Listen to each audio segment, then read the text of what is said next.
नमस्कार, spread piece channel में आपका स्वागत है। आज सुनिए पुष्पा सक्सेना की लिखी कहानी उसके हिस्से का पुरुष। सुप्रिया आई है। गूंज बनकर बात पूरे ऑफिस में फैल गई थी। सभी उसे देखने, उसे बात करने को उत्सुक थे। अधिकांश के हृदय में भारी उत्कंठा थी। देखें उसकी प्रतिक्रिया क्या है। पत्नी की तरह ढाढ़े मार के रोएगी, प्रेमिका की तरह रूमाल में सिसकी पोंछेगी या स्तब्ध रह जाएगी। सुप्रिया और मानस का प्रेम खुली पुस्तक की तरह था। अपने संबंधों को न उन्होंने कोई नाम दिया न छिपाया। जिसने जैसा चाहा सोचा, अपनी दृष्टि से देखा और उनके अनाम रिश्ते को अपना नाम दे डाला। दोनों की इस सबसे निर्लिप्तता सबको अधिक कष्ट देती थी। एक पुत्र के पिता मानस का सुप्रिया से प्रेम सभी आक्रोश का कारण था। निहायत अंतर्मुखी मानस के विषय में लोग बहुत कम जानते थे। वही मानस सुप्रिया के साथ इतना घनिष्ठ कैसे हो गया, सबके आश्चर्य का विषय था। कार्यालय का पुस्तकालय मानस का दायित्व था। बच्चे की तरह इसे उसने सहेजा से नंवारा था। अपनी मेहनत और मेधा से पुस्तकालय में कंप्यूटरी सुविधाएं उसने जिस शीघ्रता से उपलब्ध कराई कि सब विस्मित हो देखते रह गए थे। सुप्रिया के आने के पूर्व मानस का अधिकांश समय पुस्तकालय में ही बीतता था। अस्पताल से मानस का शव उसके घर ले जाया गया था। कार्यालय के बहुत से लोग मातमपुरसी को पहुंच चुके थे। गाड़ी से मानस का नश्वर शरीर उतारा जा रहा था। पत्नी गंगा स्तब्ध देख रही थी, मानो वह त्रासदी किसी और के साथ घटी थी। बेटे को किसी पड़ोसी के घर भेज दिया गया था। घर में मानस के परिवारजनों के पते खोजने के लिए डायरी की खोज हो रही थी। मिसेस भल्ला को मानस के कागज फाइलें छूते देख गंगा ने अपरिचित आवाज में कहा था, वह नाराज होंगे, उनकी कोई चीज छूना मना है। क्या चाहिए आपको? किसी ने समझाना चाहा था, घर वालों को खबर की जानी है, उनके पते चाहिए, वही खोज रहे हैं। आप परेशान न हो, हम उनकी डायरी देख रहे हैं। नहीं नहीं, वो हम पर नाराज होंगे, उनकी डायरी नहीं छूनी है किसी को। गंगा के स्वर में मानो आतंक था। गीता जी ने फिर प्रयास किया था, ठीक है, हमें डायरी नहीं चाहिए, पर उनके परिवारजनों का पता तो बता दीजिए, उन्हें बुलाना जरूरी है ना। किसी को नहीं बुलाना है, कोई नहीं है उनका। गंगा जैसे अपने आप में नहीं थी। देखिए, आप इस समय दुख में हमारी बात समझ नहीं पा रही हैं। आपका बेटा अभी बहुत छोटा है। इस मौके पर उनके परिवार से किसी का होना बहुत जरूरी है। नागेश्वर जी ने गंगा को समझाना चाहा। कहा ना उनका कोई नहीं है। गंगा अडिग थी। ऑफिस के लोग इसी स्थिति के लिए कतई तैयार नहीं थे। शायद अतिशय दुख ने गंगा को विक्षिप्त सा कर दिया था। हार कर मानस के 7 वर्षीय पुत्र से पूछा गया था, मुन्ना, तुम्हारे पापा का घर कहाँ है? उनका पता कहाँ रखा है, जानते हो? पापा का घर कहीं नहीं है। माँ कहती है, पापा तो नाना के घर रहते थे ना। नन्हे बालक के उत्तर से कुछ आशा जागी थी। हाँ हाँ मुन्ना, अपने नाना के घर का पता जानते हो? कहाँ रहते हैं नाना जी? चंद्रनाथ जी आगे बढ़ाए थे। कल नाना की चिट्ठी आई है, हमें ढेर सी चीजें जाएंगे नाना। दिखाऊं उनकी चिट्ठी? कुछ ही पलों में घर से नाना का पत्र ले आया था मुन्ना। अपने लिए लाई जाने वाली सामग्री की लंबी लिस्ट दिखाता नन्हा बालक कितना उत्साहित था।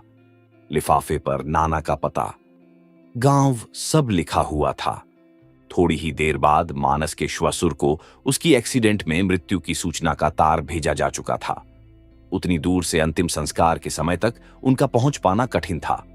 निर्णय गंगा ने ही लिया था। जो सब बंधन तोड़ गया, उसके लिए किसी की प्रतीक्षा क्यों? वस्तुस्थिति से सर्वथा निरपेक्ष गंगा न रोई न चिल्लाई। शायद गहरे सदमे से उसे उबारने के लिए किसी ने डॉक्टर बुला लिया था। एक भी आंसू नहीं गिराया है डॉक्टर, गहरा आघात पहुंचा है इन्हें, एक पड़ोसिन ने कहना चाहा था। कुछ नहीं होगा मुझे डॉक्टर, बहुत प्यार किया है जिंदगी ने मुझसे। शांत स्वर में अपनी बात कह गंगा शून्य में निहारती रह गई थी। निरुपाय डॉक्टर चले गए थे। पड़ोस की स्त्रियां रोने का उपक्रम करती रहीं, पर गंगा निर्विकार बैठी मानस की अंतिम क्रियाएं संपन्न होती देखती रही। लोग फुसफुसा रहे थे, उम्र ही क्या थी बेचारी की, कैसे काटेगी पहाड़ सी जिंदगी। बेटा तो अभी नादान है। कुछ दबी दबी बातें उभर रही थीं। कौन सा सुख जाना है, कच्ची उम्र से ही सौत का दुख भोग रही है।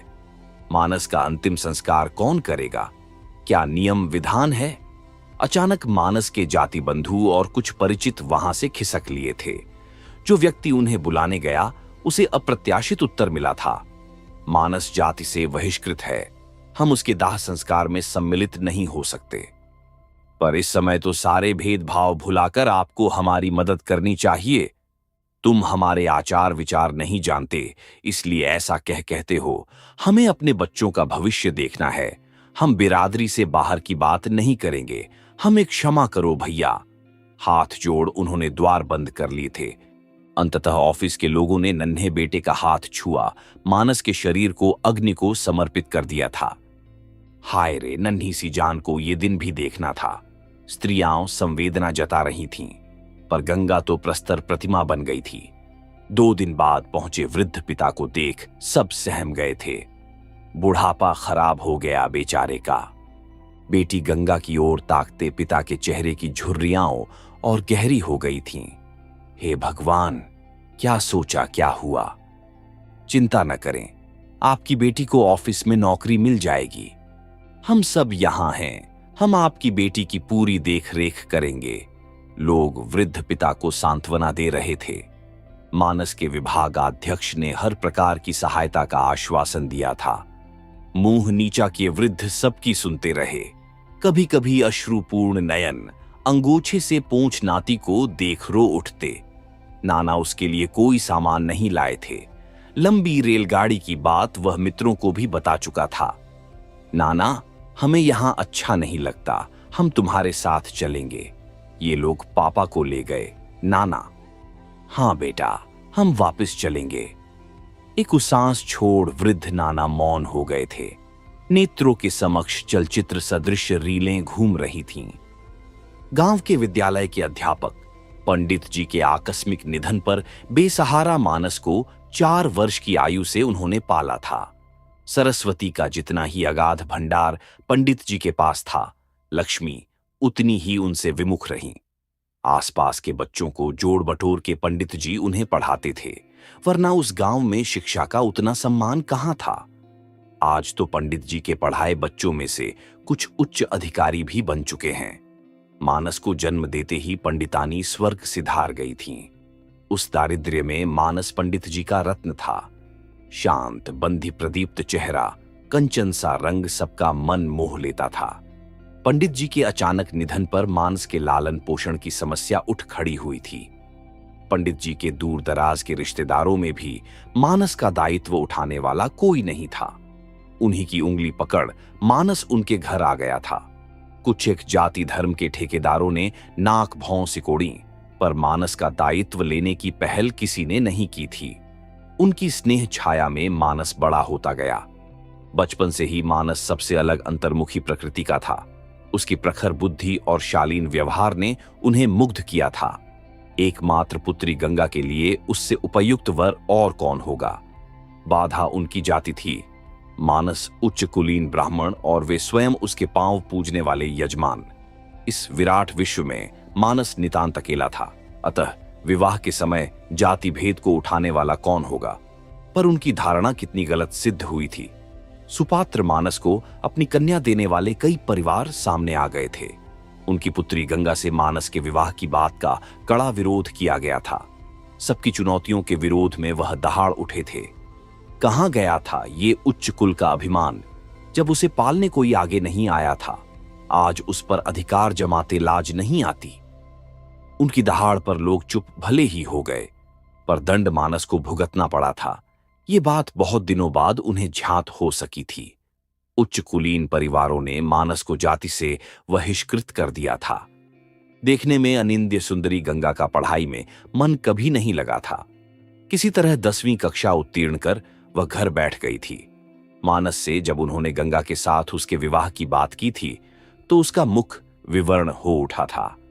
पितृतुल्य पालक की आंखों में निराशा आशंका गहराती देख उसने सहज सधे स्वर में कहा था, आप जो आदेश दें। मुझे स्वीकार होगा। चाहकर भी वे पूछने का साहस नहीं कर सके थे। तुम्हारा अपना मन क्या कहता है मानस? ये स्वीकृति सिर्फ मेरी आज्ञा का पालन भर है ना? क्या वे उसकी बात सहज ही मान गए थे? सब कुछ जानकर भी उन्होंने अपने को धोखा दिया था। गंगा जैसी अति सामान्य बुद्धि वाली लड़की भला मानस की प्रखरता झेलने योग्य थी। संदेहों अपवादों को झुठला उन्होंने दोनों का धूमधाम से विवाह किया था। उन्हें लगता विवाह के बाद मानस और ज्यादा गंभीर होता जा रहा था। एक दिन गंगा से पूछा भी था, क्या बात है बेटी? मानस बहुत चुपचाप रहता है।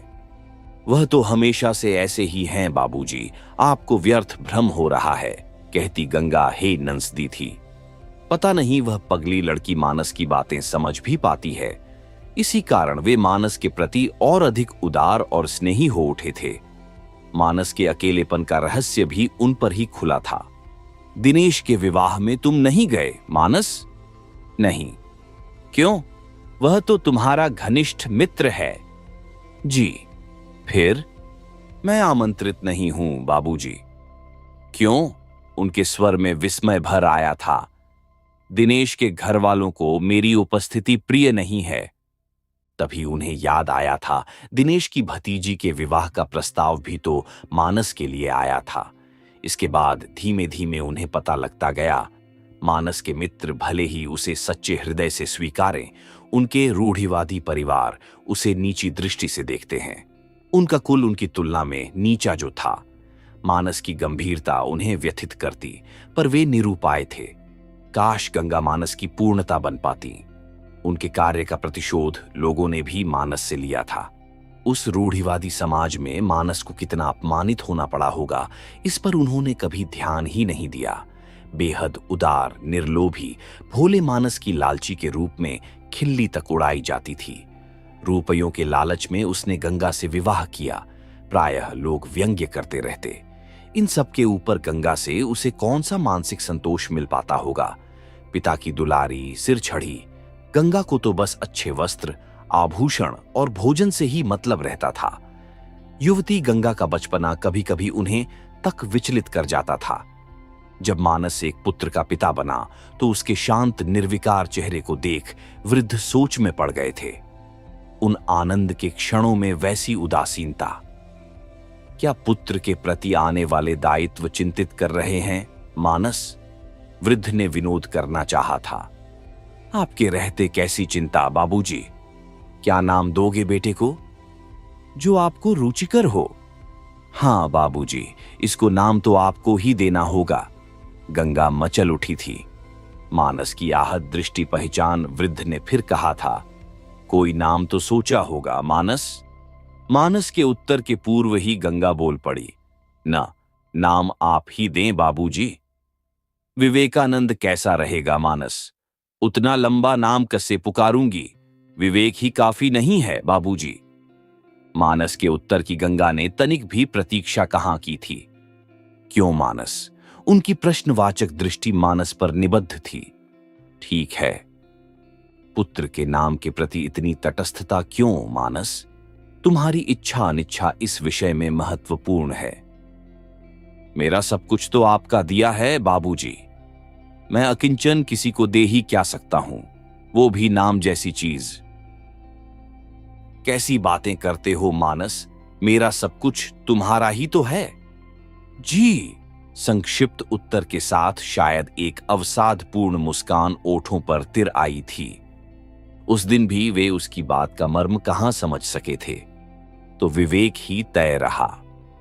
मेरा विवेक। गंगा ने नवजात शिशु का मुख चूम लिया था। नन्हे से विवेक को गोद में उठाए उसका प्यार दुलार करते वृद्ध जी उठे। दिन रात नाती के प्यार दुलार में डूबे वे और मां गंगा मानस को तो भुला ही बैठे थे। मानस ने जब उन्हें अपनी दूर शहर में नियुक्ति की सूचना दी तो वे चैंक उठे थे कि क्या तुम इतनी दूर जाना चाहते हो? लेकिन क्यों? क्या यहां कोई कमी है बेटा?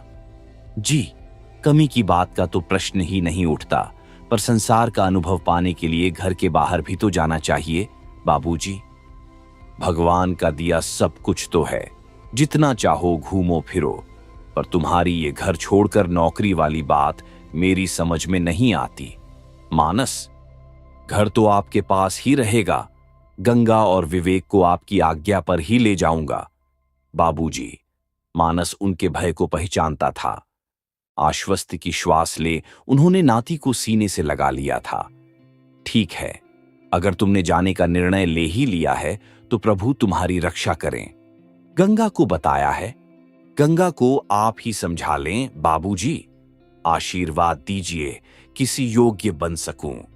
पितृतुल्य श्वसुर की चरण धूलि लेते मानस का भी स्वर रुद्ध हो उठा था।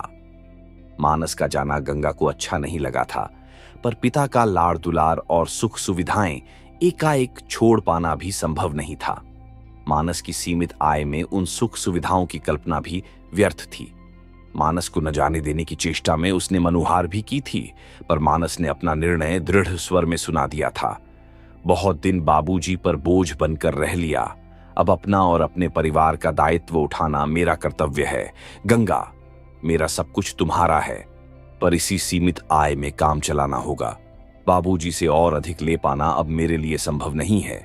गंगा, क्या कह रहे हो? बाबूजी क्या पराए हैं?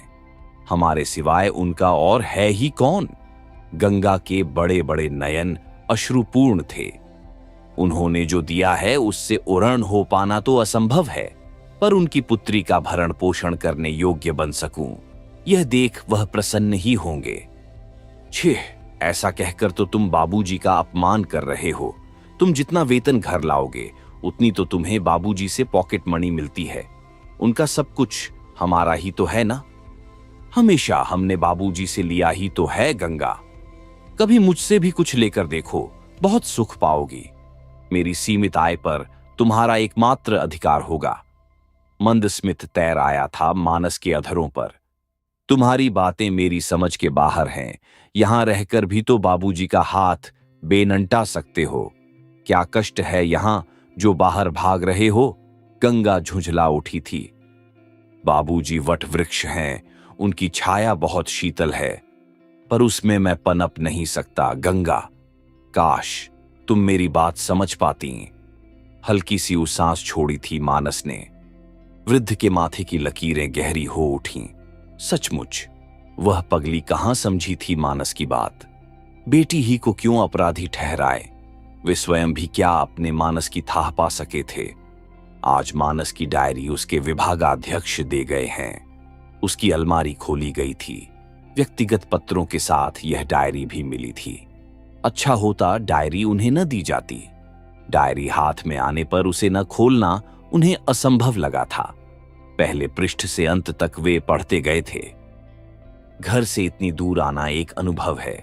जब से होश से अंभाला अपने को पराश्रित पाया है, दूसरों की दया पर पला बढ़ा, जिसकी अपनी आशा आकांक्षाएं सब उधार की हैं। बाबूजी के अपार स्नेह में भी दया की करुणा नजर आती है। और मेरी पत्नी गंगा, उसका जीवन सहज स्वाभाविक नदी सा है। पिता और पति की कगारों के बीच निश्चल बहती धारा। पिता की उदारता मुझे देकर वह परितृप्त है। पति नामधारी मानस, जिसका सब कुछ उसके पिता के उपकारों तले दबा है, अपनी हर आवश्यकता के लिए गंगा पिता पर निर्भर है। पिता की दया पर आश्रित मानस भी कभी उसकी आवश्यकता पूर्ण कर सकता है, शायद वह यह बात सोच भी नहीं सकती। अन्यमनस्क वृद्ध पृष्ठ पलटते गए थे। एक पृष्ठ पर दृष्टि गड़ गई थी। आज उस नई लड़की ने सहायक लाइब्रेरियन के रूप में ऑफिस ज्वाइन किया है। कितनी डरी डरी सी लग रही थी। मिश्रा बता रहा था, कलकत्ता ऑफिस के मिस्टर दयाल की बेटी है। हार्ट अटैक में पिता की अचानक मृत्यु हो जाने के कारण उसे ये नौकरी दी गई है। सर, मैंने इसके पहले कहीं काम नहीं किया है। आपकी गाइडेंस चाहिए। मैं जल्दी ही सब सीख लूंगी। आत्मविश्वास से पूर्ण दृष्टि मुझ पर निबद्ध थी। हाँ, कोई प्रॉब्लम हो तो बताइएगा। यहां का काम बहुत आसान है। मन लगाकर काम करेंगी तो कुछ भी कठिन नहीं लगेगा। Thank you sir. आंखों में जैसे दीप जल उठे थे। दूसरे दिन मानो उसकी मैं प्रतीक्षा सी कर रहा था। उसके आने से कमरा कुछ ज्यादा ही आलोकित हो उठा था। दूसरे दिन मानो उसकी मैं प्रतीक्षा सी कर रहा था। उसके आने से कमरा कुछ ज्यादा ही आलोकित हो उठा था। सर, आप किसी अच्छी जगह रहने के लिए एक कमरा दिला सकते हैं। मेरी मेज के पास खड़ी सुप्रिया कुछ परेशान सी थी। कमरा? क्यों, क्या यहां कोई परिचित नहीं है? नहीं, मां अक्सर बीमार रहती हैं। कलकत्ते में मौसी उन्हें संभाल लेती हैं। कलकत्ते में भाई की पढ़ाई चल रही है, उसे तो वहां रहना ही होगा। मुंह अकेली के लिए बस एक कमरा ही काफी होगा। उदास मुस्कान बिखर आई थी सुप्रिया के शुष्क होठों पर। ठीक है, देखकर बताऊंगा।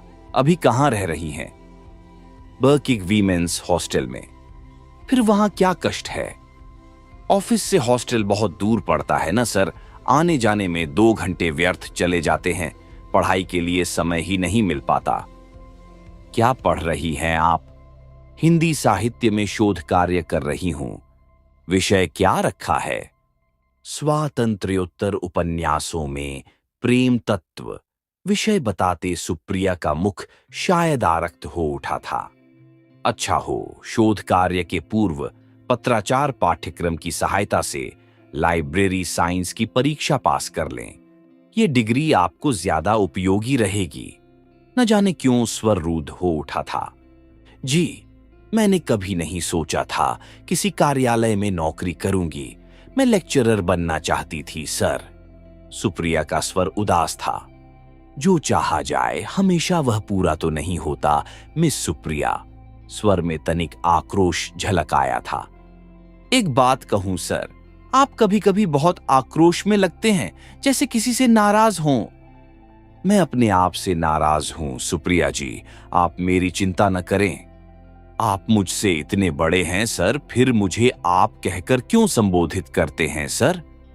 ये ऑफिस है सुप्रिया जी, यहां रिश्ते नहीं जोड़े जाते। पारस्परिक सौहार्द्य बना रहे काफी है। कुछ दिनों में यह सत्य जान जाएंगी। अपमान से सुप्रिया का मुंह कुम्हला गया था। क्यों? कभी कभी मैं इतना कठोर क्यों हो उठता हूं? वृद्ध पिता से मिलने कोई सज्जन आए हैं। नाती विवेक सूचित कर खेलने भाग गया था।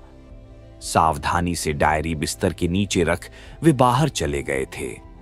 मानस के सहकर्मी शोक संवेदना प्रकट कर चले गए थे। मानस की सभी प्रशंसा कर रहे थे। उसके बिना लाइब्रेरी कितनी अपरिचित लगेगी। सबको विदा दे वृद्ध ने डायरी के पृष्ठ पलटे थे। 2 दिनों से सुप्रिया नहीं आ रही है। ऑफिस की सहायिका कलादेवी ने बताया था। सुप्रिया दीदी तेज बुखार में पड़ी हैं। बेचारी का यहां कोई नहीं है। कल तो दवा हमसे मेंगाई थी। कहां रहती है मिस पाठक? उसी संध्या अपने सामने अचानक मुझे देख सुप्रिया के ज्वर से बोझिल नयन चौंक गए थे। सर, आप कैसी हैं सुप्रिया जी? कलादेवी ने बताया, आप अस्वस्थ हैं। बस यूं ही, शायद मौसमी बुखार है। माथे पर मेरा हाथ अचानक चला गया था। न जाने कैसी ममता सी उमड़ आई थी उस असहाय भीरू सी लड़की के लिए। खाने पीने का क्या इंतजाम है? लगता है भूख हड़ताल चल रही है। ऑफिस में खबर क्यों नहीं भेजी सुप्रिया? स्वर में ढेर सा स्नेह उमड़ आया था। सुप्रिया की आंखें भर आई थीं। जी से अधिक वह कुछ बोल कहां सकी थी। माथे पर स्नेहपूर्ण हाथ धर मैं मौन सांत्वना ही तो दे सका था। पूरे 8 दिनों बाद आज सुप्रिया का ज्वर छूटा है। इस बीमारी में तो वह एक नन्ही आज्ञाकारी बालिका भर रह गई थी। दवाई देने से पथ्य देने तक का दायित्व मेरा ही था। किस कदर निर्भर हो गई है सुप्रिया मुझ पर। मेरी कही बात उसके लिए वेद वाक्य बन जाती है। यह तो मेरे लिए सर्ववा नवीन अनुभव है। कोई मुझसे इतनी प्रत्याशा रखे, मेरी छाया तले सांस ले। मैं अकिंचन भला किसी को क्या दे सकता हूं? सुप्रिया है कि हर पल एहसास कराती रहती है कि उसके जीवन के लिए मैं कितना महत्वपूर्ण हूं। अच्छा लगता है यह एहसास। कितनी संतुष्टि, कितनी तृप्ति। क्या इसी को पुरुष की अहम तुष्टि कहते हैं? डायरी पढ़ना रोक वृद्ध विचार मग्न हो गए थे। डायरी के पृष्ठ खुलते जा रहे थे। हर पल ये एहसास गहराता जा रहा है कि मैं भी कुछ हूं। सुप्रिया के साथ जीना कितना स्वाभाविक लगता है। गंगा के साथ स्वामिनी और सेवक का स्वभाव क्यों हावी रहता था मुझ पर? सुप्रिया मेरे मन की साड़ी पहनती है। जो रंग मुझे भाता है उसके अलावा दूसरा रंग नहीं खरीदती। मनुहार करके मेरा मनपसंद खाना बनाती है।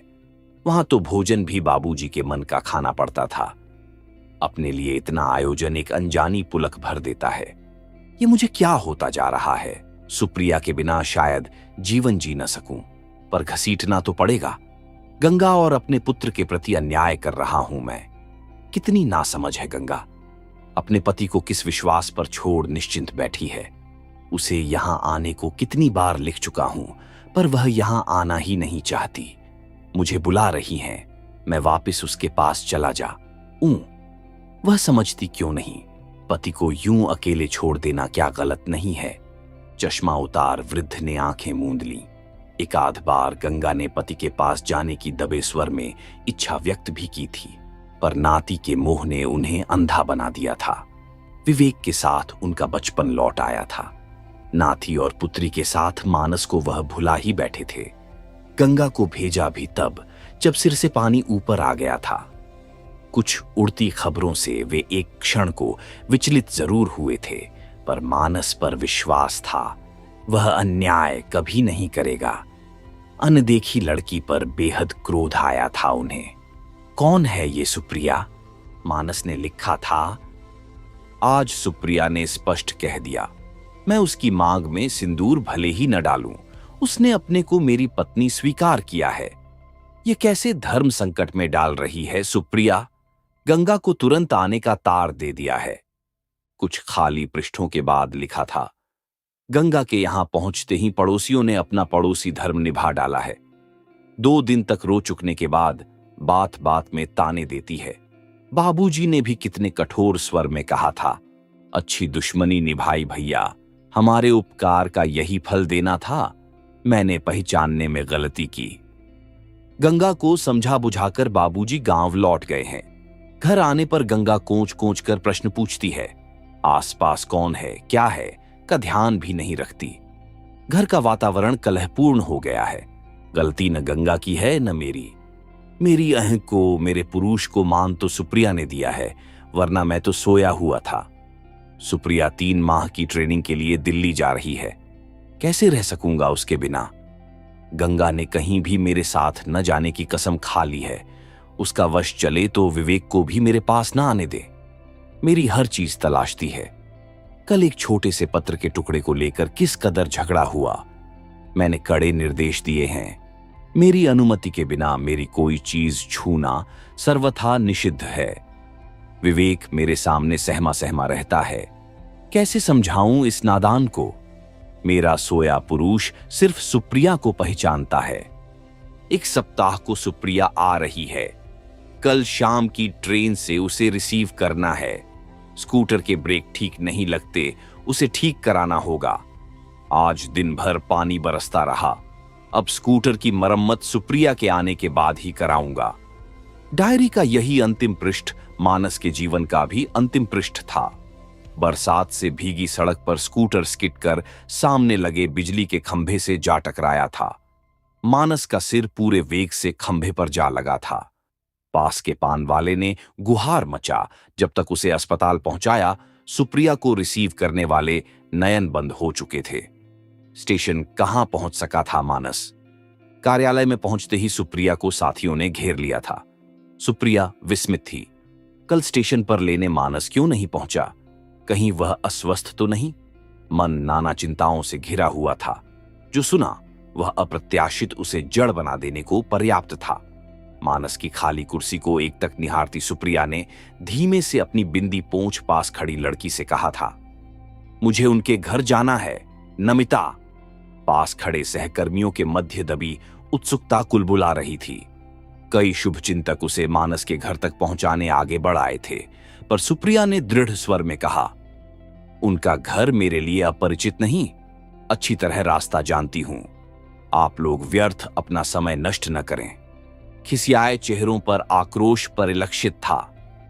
देखो तो लड़की का दुस्साहस, एक तो चोरी उस पर सीना जोरी। सधे कदमों से मानस के घर की सीढ़ियां चढ़ सुप्रिया ने झुककर वृद्ध पिता के चरण छुए थे। गंगा की ओर ताक दृढ़ स्वर में सुप्रिया ने कहा था, आप सुन रहे थे पुष्पा सक्सेना की लिखी कहानी उसके हिस्से का पुरुष।